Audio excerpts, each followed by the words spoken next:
Здравствуйте, уважаемый Ахмед Халидович. Днями совершилось очередное преступление. В коме находится бывший полковник Главного разведывательного управления Российской Федерации Скрипаль. По вашему мнению, это случайность или, возможно, подобные вещи можно рассматривать в какой-то определенной связи? Потому что не так давно также совершались покушения на многих российских деятелей, которые находились в эмиграции. Здравствуйте. К сожалению, то, что произошло в Великобритании сейчас, связанное с бывшим полковником ГРУ, это звенья одной цепи. Начало этому было положено, если взять в современной истории чекизма, начало было положено 2000 год, 2002-2003 год. Это когда было совершено покушение на Зелимхана Яндарбиева, бывшего президента Чеченской республики Ичкерия. Была подорвана машина с его сыном. Сын выжил, он погиб. И в последующем мы стали свидетелями уже многих других преступлений, совершаемых российскими спецслужбами на территории иностранных государств. Но дело в том, что звенья одной цепи, почему все это связано с решением Путина, когда в 2006 году, я возвращаюсь к этой теме, потому что это все нужно рассматривать именно исходя из этого контекста. Были приняты два закона. Первый закон об уравнивании всех критиков российского режима, российской власти, политиков, журналистов, уравнять их с экстремистами и террористами, объявить их врагами государства, российского государства. И второй закон, позволяющий российским спецслужбам ликвидировать врагов российского государства, где бы они ни находились. И вот с этого времени практически Путин легализовал вот те преступные методы, которые он использует в сопредельных странах, они стали для России и российского обывателя, и российских спецслужб, они стали легитимными. Дело в том, что до тех пор, пока международное сообщество и страны, ведущие западные страны, не вернутся к истокам появления этого закона и этих норм, которые предприняты, и не осудят их, и именно из-за этих норм, из-за этих законов не привлекут определенной ответственности людей, которые принимали эти законы. Это Государственная Дума, в первую очередь, потом президент России Путин, который подписал их. Поэтому и Совет Федерации, и Государственная Дума, и Путин, они являются источниками вот всех этих преступных деяний, которые происходят в сопредельных государствах. Как вы думаете, какой инструментарий могут использовать убийцы, связанные, возможно, с российскими спецслужбами? Да, то есть мы привыкли слышать о бомбах, мы привыкли слышать о таинственных выстрелах или о ножах. Но многие люди говорят о том, что используется очень хитрое медикаментозное или отравляющее то или иное оружие. Да, речь идет о препаратах, которые вбрасывают в те или иные, я не знаю, в еду, в напитки, да, и которые приводят к таинственным разрывам сердца. Я вам расскажу один случай, который мне известен доподлинно. Это 2002-2003 год.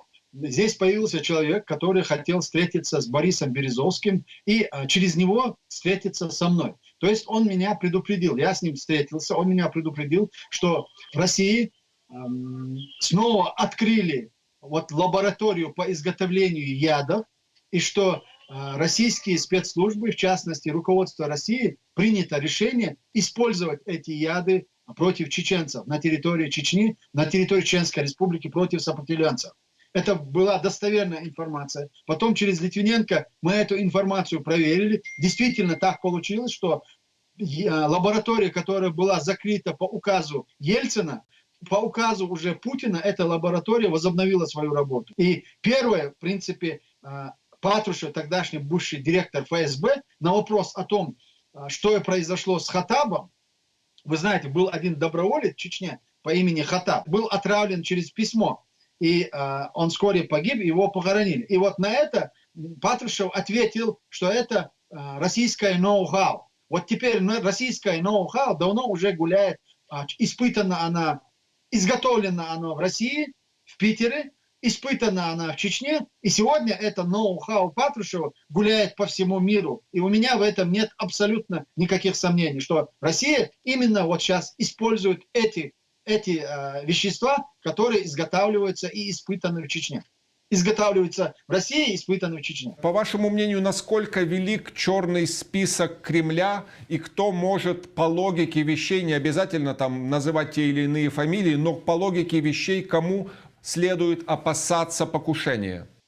Россия, естественно, использует даже курьерскую дипломатическую почту. И этому доказательство, что произошло сегодня с наркотиками, и доказанный факт, что взрывчатое вещество таким же образом было доставлено в Катар, когда был взорван Зелимхан Яндарбиев. Они использовали именно дипломатическую почту.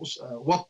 И это методы могут, вот доставка вот таких веществ, ядовитых веществ, взрывчатых веществ, они возможны только лишь используя вот этот дипломатический иммунитет и эту почту. И Россия этим пользуется абсолютно. И в мире об этом знает. Вот мне кажется, самое главное, как мир должен реагировать на эти вещи. Если этому не будет дана оценка, это все может закончиться очень плачевно и печально для всех. А теперь возвращаясь к вашему вопросу. Список у российских спецслужб и людей, зачисленных враги государства России. В этом списке можете оказаться и вы. Вы человек, который просто комментируете ситуацию в России, вы не согласны со многими вещами, которые там происходят, вы каким-то образом распространяете эту информацию, уже по закону, российскому закону, который принят в 2006 году, вы являетесь экстремистом, террористом. И в последующем, уже следующий этап вас заносит в список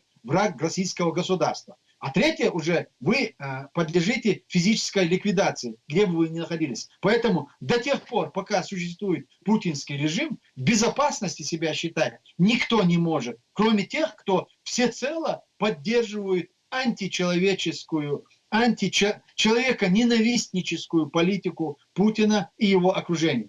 Как вы думаете, насколько далеко может пойти Путин в атомном шантаже? Да, мы понимаем, что угрожать на словах – это одно дело.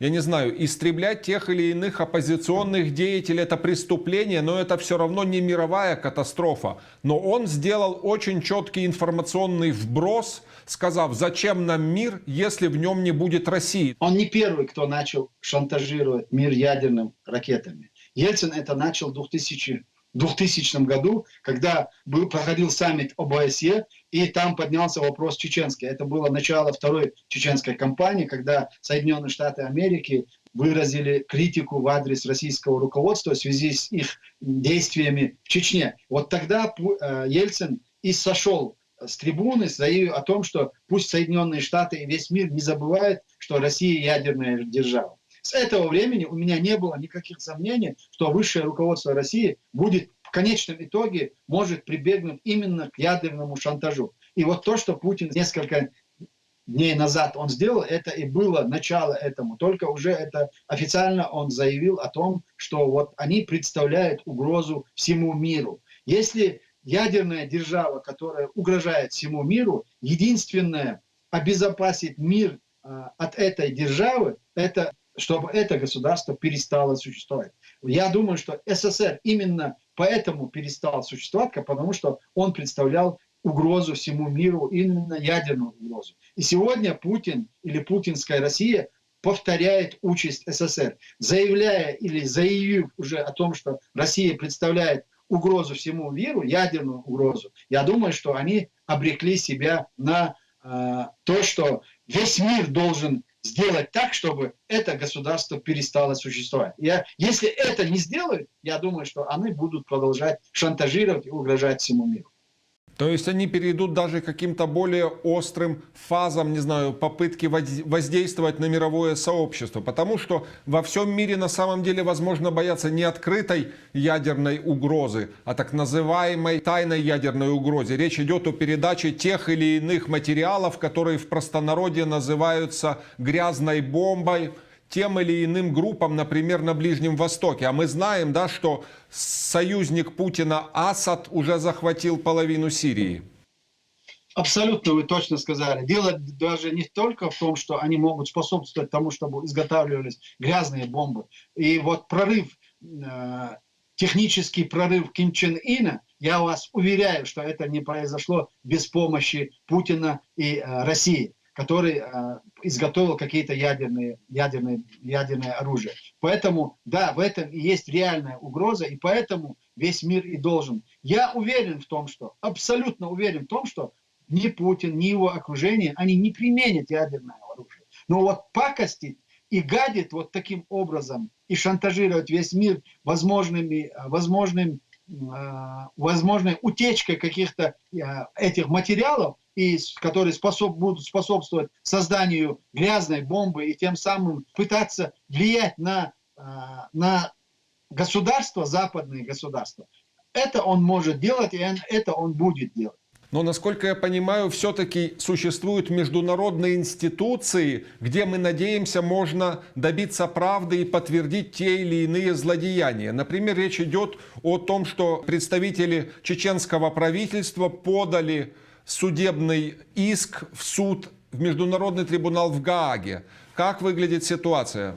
Да, действительно, 23 февраля, в день проходил пикет, посвященный депортации чеченцев в 74-й годовщине. И в этот же день получилось так, что мы подали иск, второе уже заявление, Международный уголовный суд в Гааге против Путина и против руководства России за те военные преступления, которые совершены на территории Чечни и в самой России. Это Самашки, 95-й год, период Первой войны. Вы знаете, что было совершено чудовищное преступление против гражданского населения. И 2000 год, уже начало Второй войны, это Алды.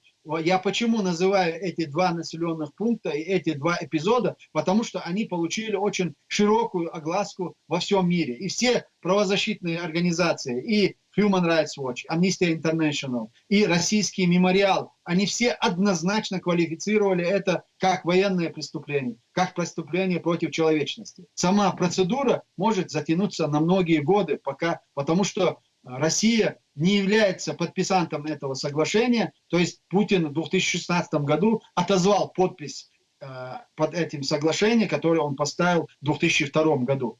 И это произошло именно потому, что Путин начал понимать. И когда его уже на уровне министерств иностранных дел западных стран начали обвинять в военных преступлениях, которые он совершил в Сирии, он поторопился отозвать свою подпись из-под этого документа. Но механизмы, которые позволяют международному сообществу предотвращать и привлекать к ответственности за эти злодеяния, они существуют, независимо от того, является Россия подписантом этого римского статута или не является. Как можно квалифицировать и удастся ли подобное утвердить в глазах мирового сообщества? Речь идет о выборах президента России, которые они собираются проводить на оккупированной территории, в частности в Крыму. Да, и мы понимаем, что не просто так Ксения Собчак, крестная дочь Путина, пытается так или иначе проехать туда. Я с вами согласен, абсолютно согласен. И, конечно, попытка Собчак проехать туда не мытьем, так катанием называется. Если нельзя вот таким образом, попытаться вот с этой стороны, так, чтобы сама Украина, факт нахождения кандидата в президенты России, там с позволения Украины находился, это был бы факт признания Украиной аннексии этих территорий. Хотя бы, не юридически, но хотя бы на психологическом уровне, воздействие на людей. Я думаю, что вы в этом вопросе не одиноки. Мир никогда не признает Крым российским.